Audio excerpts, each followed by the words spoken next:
Hey everyone, this is MusicTechHelpGuy, and welcome to part 1 of my new Logic Pro 10 101 course. I'll be doing a 101 and 201 course, as well as eventually more advanced 301 and 401 courses, with each course being roughly 10 parts in length. The 101 course is going to cover the basics of getting started in Logic, building basic arrangements, using software instruments and MIDI, recording and editing audio, using plugins, and some basic mixing and mastering as well. For all of these examples, I'll be using Logic 10.3, and specifically I'm using version 10.3.2. This video is going to cover getting started in Logic Pro 10, downloading and installing the sound library, setting up your audio interface, turning on the advanced tools, understanding the layout and navigation of Logic, using the transport bar, zoom controls, and using the workspace area, building a basic instrumental idea with loops, the drummer instrument, and a software instrument, and finally bouncing the project as an audio file. Alright, so once you've purchased and downloaded Logic from the App Store, you can open it up by going to the launch pad on your dock and selecting Logic Pro 10, or you can make a dedicated dock icon like I have. The first time you open Logic, you'll get this message stating that it's downloading an essential collection of sounds, so just give it a few minutes and let it download. During the download, you can choose I am new to Logic Pro, and it'll take you to some get started documentation, or you can choose I've used Logic before, and it'll take you to an overview of some new features. At the end of the download, it's going to ask for your administrator password to install these essential sounds. After this is installed, you'll be prompted to install some additional sounds. You can do this now or later, but I recommend just getting it done now. You can still work in Logic while these are downloading, so select Download More Sounds. This will open the Sound Library Manager where you can select all uninstalled sounds to download the entire Logic sound library. Also, make sure to scroll to the very bottom and check the Legacy and Compatibility icon for some additional jam packs, GarageBand sounds, and some sounds from older versions of Logic. This gives us a grand total of 67.95 gigabytes of loops and samples, so it's a pretty big download. After you click install, you'll get a list of the new features, and you'll be prompted to choose a project. For now, let's just go with an empty project. You'll be prompted to create a new track. For now, I'll just choose a software instrument track. And if you hover over this blue bar up here, you'll see that the sound library is still downloading in the background. So you're free to use Logic while this downloads, but any of these sounds with the spinning wheel next to them are in the process of downloading and can't be used until the download is done. So I'm going to wait for this to fully download and install off screen, and I'll be right back.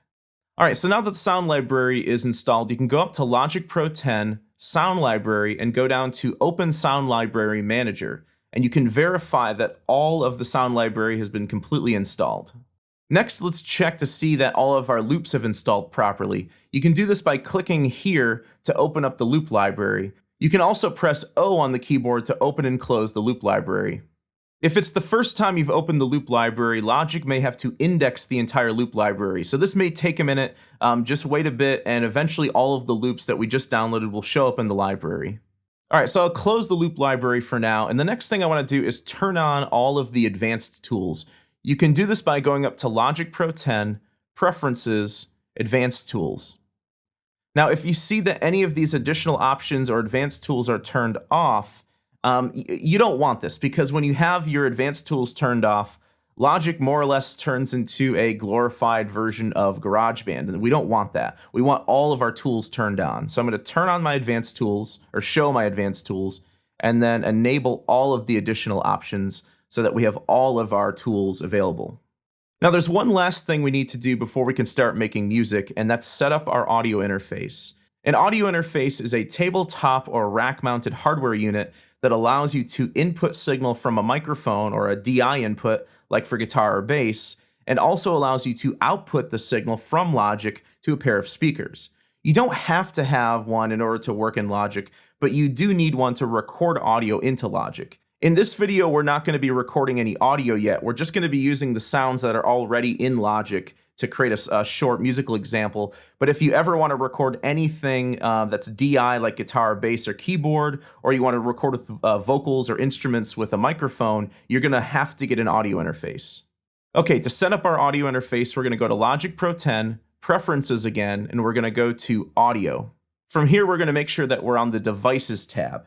and you'll see two devices, one output device and one input device. It looks like Logic has already connected to my Focusrite Liquid Sapphire 56 audio interface, but no matter what kind of interface you have, whether it be USB, FireWire, or Thunderbolt, you should be able to select it here. Logic may not automatically connect to it, but it should show up in these menus.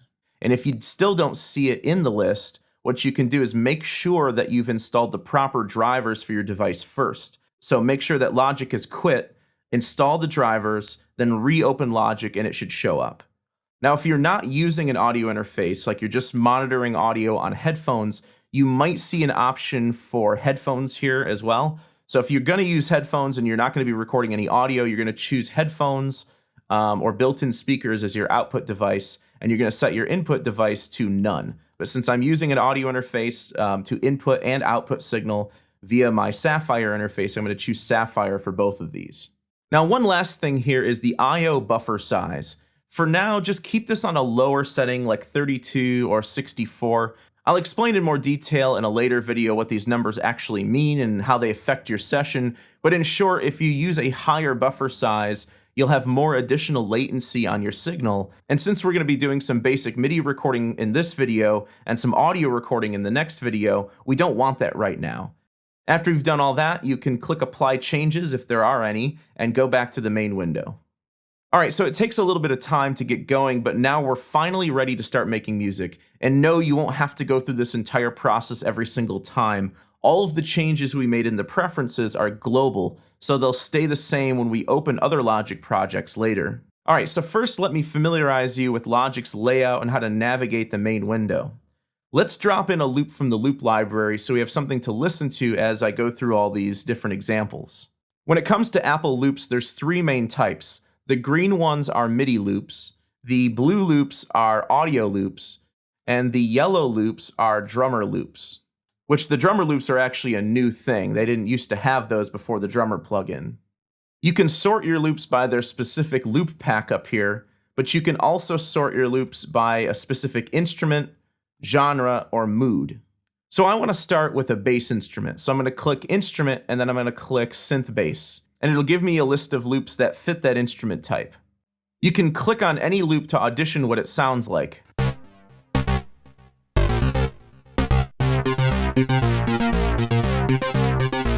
And then you can click on it again to stop the playback. When you find a loop that you like, you can drag it into your arrangement by dragging it below your lowest track in your workspace. So I like this alpha matrix bass, so I'm going to drag it below my lowest track in my workspace, just like so. And it'll create its own dedicated track for that loop. Once the loop is in the workspace, you can press spacebar to start and stop the playback.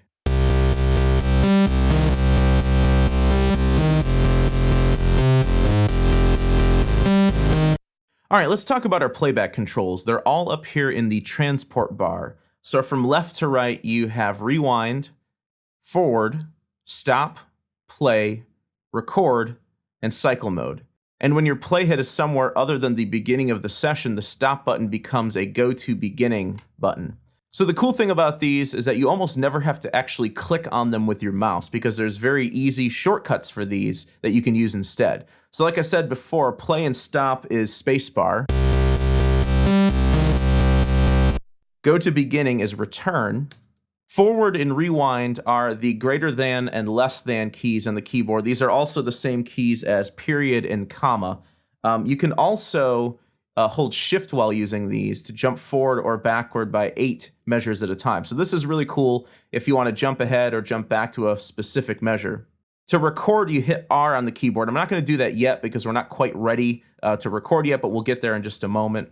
And then C will turn on or turn off your cycle mode. Now, cycle mode is very useful. What it does is it sets 2 locators, a left and right locator, and you can also change the length of your cycle range. And what this does is it allows you to play back a very specific spot in the song and also loop that spot in the song.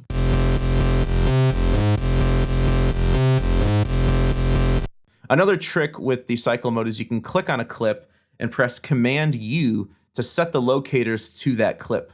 Next, let's talk about zoom controls. You can adjust the individual track height or track zoom by clicking and dragging on the bottom of the track header.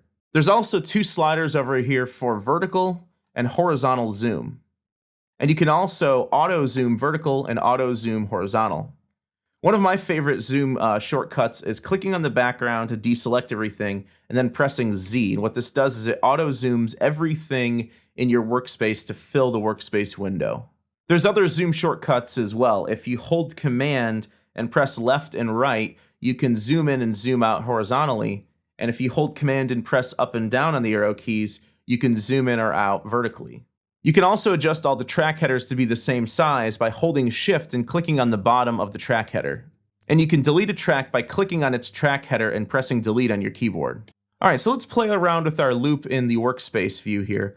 If you want to loop the loop, what you can do is you can hover over the upper right corner of the loop clip and you'll get this little icon. You can click and drag to the right to loop it as many times as you want. So let's loop it a total of 4 times. Now, if you move the audio loop around, you'll notice that it snaps to bars and beats automatically, and that's because we have our snap mode set to smart. Now, there's multiple different snap modes that we'll go over in future videos, but for this video, we're just going to stay with smart.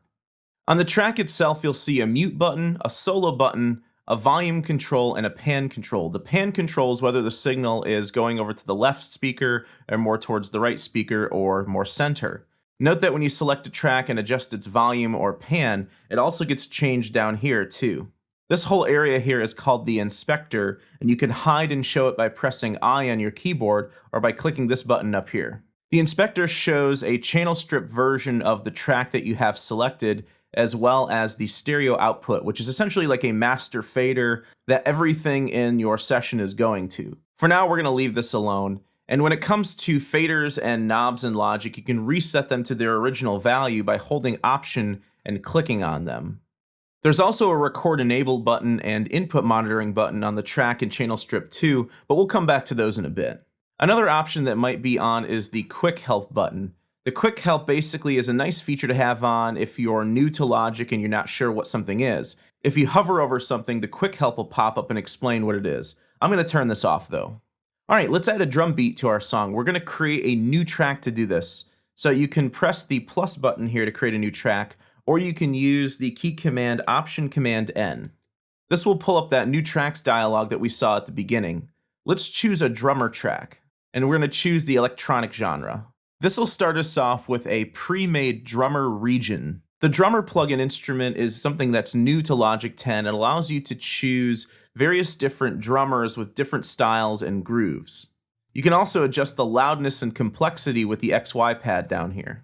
So let's see how this beat sounds with our bass. Okay, so obviously the bass is a bit too loud. Let's pull that down considerably and blend it in a bit better.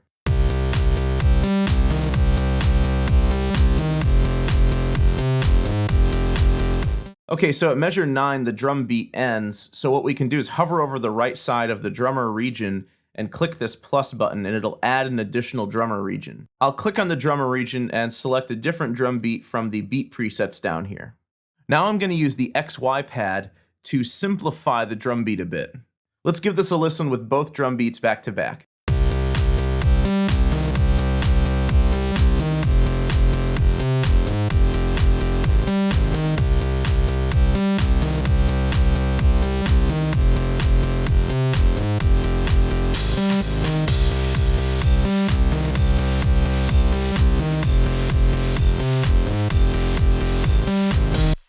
All right, so that sounds pretty good. What we're going to do now is add an additional instrument to our arrangement, and this instrument is going to be a software instrument. So I'm going to press Option Command N again to create a new track, and we're going to choose to create a new software instrument. Now, by default, usually what happens is this will say default patch, and what that will do is it will load an electric piano with some effects already on it. I want to start from scratch, so I like to change this instrument to empty channel strip so we can start with a clean slate. So I'll hit create, and it creates an empty software instrument track. Now, before we even select a software instrument from the library, what I want to do is make sure that my MIDI keyboard controller is connected properly. Much like an audio interface takes in and takes out audio signals, a MIDI controller is essentially a piece of hardware for inputting MIDI data. I'm using a Novation Impulse 49 keyboard connected via USB. Most USB MIDI controllers don't require drivers to work, so you can usually just plug them in and play. One way I like to check to make sure I'm getting a MIDI signal is to click on this down arrow here and change the display to the custom view. What this does is it shows things like the timing of the session, 128 is the tempo of the session, and it shows us the meter and grid division as well, but over here where it says no in, no out, these are the MIDI in and MIDI out monitors. So if I play a few notes on my MIDI controller, you'll see that the MIDI in lights up and shows me the individual notes that I'm pressing. Another sort of cool feature about this is that if you play a chord, let's say I play C minor, it'll actually extrapolate the chord. And it'll also extrapolate more complex chords. So something like A minor 7 with a flat 5 shows up as well. Okay, so now that I know my MIDI keyboard is working, let's choose a software instrument patch from the library. You can hide or show the library by pressing Y on your keyboard or by clicking this button up here. So I'm going to go down to Synthesizer, I'm going to go over to Plucked, and I'm going to scroll up and I'm going to choose an instrument called 16mm Dream Sequence. And what it'll do is it'll load that channel strip setting on the channel with all of the effects and the instrument. And we'll go over how to break this down and what all of this means later. But it'll load this setting from the library on our software instrument over here. So now what I can do is I can click on the R button here to enable recording, and I can play a few notes on my MIDI keyboard to make sure that we're getting sound.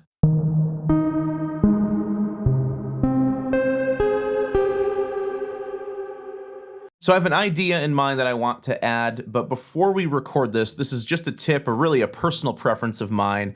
I never start my songs on measure 1. I always start on measure 2. So I'm going to select and grab all of this and move it over to start on measure 2. Now the reason why I do this is that if you ever record MIDI and you're even early, just even by a tiny little bit early before the first bar, the first note will get chopped off and it won't be recorded.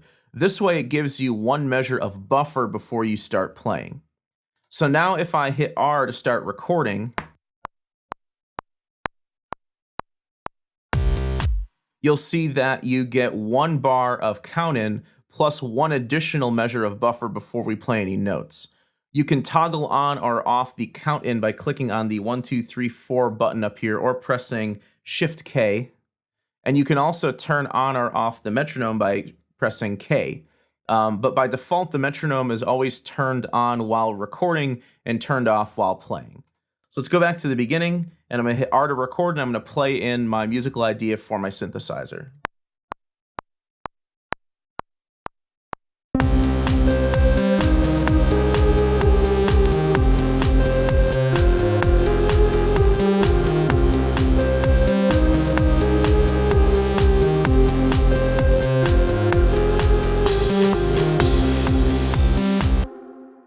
All right, so that turned out pretty good, but what I want to do is I want to clean up my MIDI recording a bit. So I'm going to double click on my MIDI region, and this is going to open up what's called the piano roll editor. You can also open this up by pressing P on your keyboard. Now, you'll notice if you look at my MIDI notes here, the MIDI notes are not right on the grid. They're a little bit ahead of the grid at times. So what I'm going to do is I'm going to apply quantization to this. So I'm going to quantize the timing of each note in my MIDI sequence. So I'm going to hit Command A to select all these notes. I'm going to go over to time quantize, and the fastest rhythm I played in this sequence was an 8th note. So when I choose an 8th note from over here, you'll see that all of the notes snap to their nearest 8th note, therefore cleaning up the timing of my MIDI sequence. All right, another thing I want to do is I want to trim up the end of this MIDI region here at measure 10. The trim tool is actually built into the right and left side of any audio or MIDI region. So all you have to do is hover over the far right here, click and drag in, and I can trim up that extra note that I don't want. Next, I'm going to loop the dream sequence instrument here so it repeats a second time, but I'm going to show you a different way to do it this time. You could hover over the upper right corner and loop this just like we did with the loop up here. But the way I actually prefer looping clips is to click on them and press Command R. And what this does is it repeats that clip.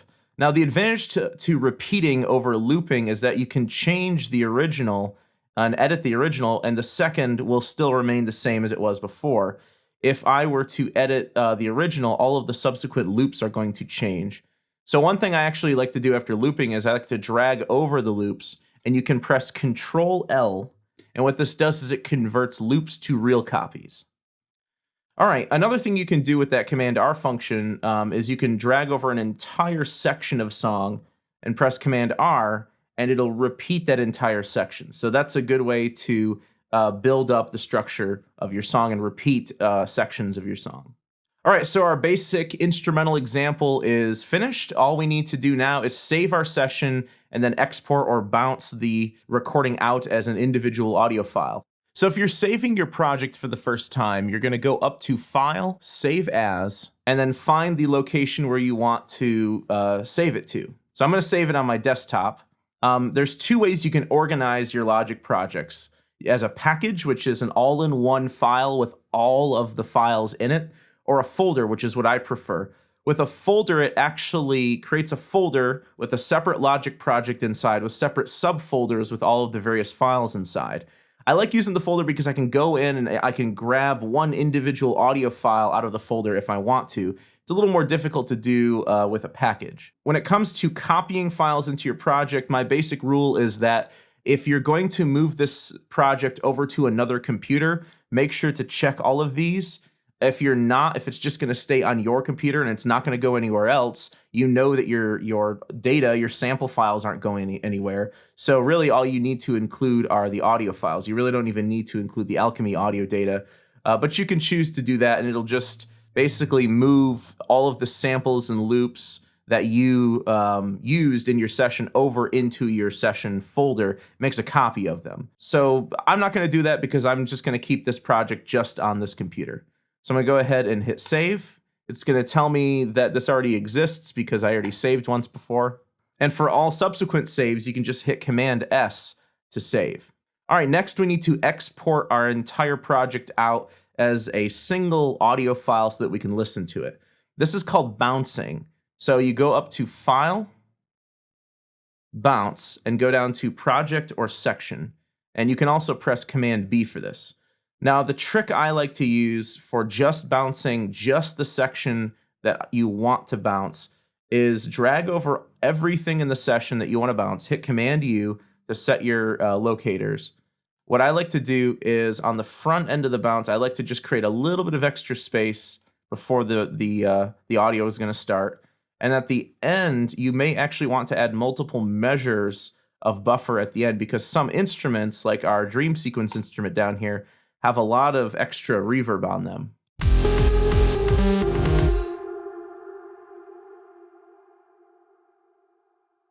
And that reverb can linger on for 3 or 4 measures before it fully decays. If you don't create a cycle range and bounce, what you have to do is set an end point for your session, because otherwise you'll get your bounce, but then you'll get all this extra space back here too. So what you can do is you can find the measure where you want the endpoint of your song to be. So say measure 38 here. And this number right here, 129, that is actually the project endpoint. So if I double click on that and change it to 38, now the project will end and the bounce will end at measure 38. I'm not going to do that. I'm just going to go ahead and select my bounce range with my cycle mode, hit Command B, and you'll see that the start and end point for the bounce is right here. And you can choose various destinations, basically file types. PCM is uncompressed WAV files, AIFF files, core audio formats. I've honestly never used core audio format, and I rarely use AIFF. I almost always use WAV. For now, we're going to keep the bit depth, bit resolution, and sample rate all the same as what's here. It's what's native to the session. The session right now is 24-bit 44.1. In the next video, when we get into audio recording, we'll talk a bit more about what these numbers mean and what they affect. The file type we're going to keep as interleaved. If you split it, what it's going to do is it's going to split the stereo audio file into separate left and right files. I do not want that. Dithering, don't worry about that for now. We'll talk about that later. There's 2 ways you can bounce, real time or offline. Real time, there's only one reason why you'd ever want to use real time, and that is if you are using real hardware synthesizers with your session or real hardware processing units with your session. So we're going to use an offline bounce, and we're going to keep the normalization at off as well. Okay, so there's other destinations up here too. If you click on MP3, this allows you to bounce an MP3 file. I'm going to go ahead and do that, and I'm going to keep my bit rate. I'm going to set my bit rate to 160K. You can also bounce as like an iTunes format, an M4A AAC file, and you can set the bit rate for that here as well. It's essentially iTunes version of an MP3. And you can also burn directly to CD or DVD. I've almost never used this feature, but it is there if you want it. So I'm going to go ahead and hit OK. And what this is going to do is ask me where I want to save this bounce. I'm going to save it directly to the desktop. I'll change the name of my song to My First Song, something boring like that. And then I'll hit bounce. And what this will do is it'll bounce out that range that we selected with the cycle mode. And after it's done bouncing, it should take a moment to convert to MP3. There it goes, and we're all done. So I'm just going to hit Command S to save one more time. I'm going to hit Command Q to quit Logic completely. And then out on our desktop, we've got our two audio files, My First Song.mp3 and .wave. So let me just click on this and hit spacebar and make sure it works.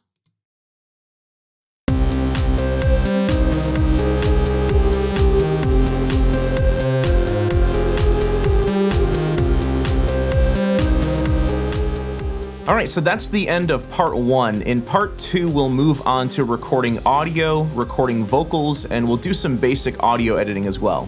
If you like this video, please leave me a thumbs up and subscribe to the channel. Also, check me out on Twitter, Facebook, and Patreon. I hope you guys enjoyed this video, and thanks for watching.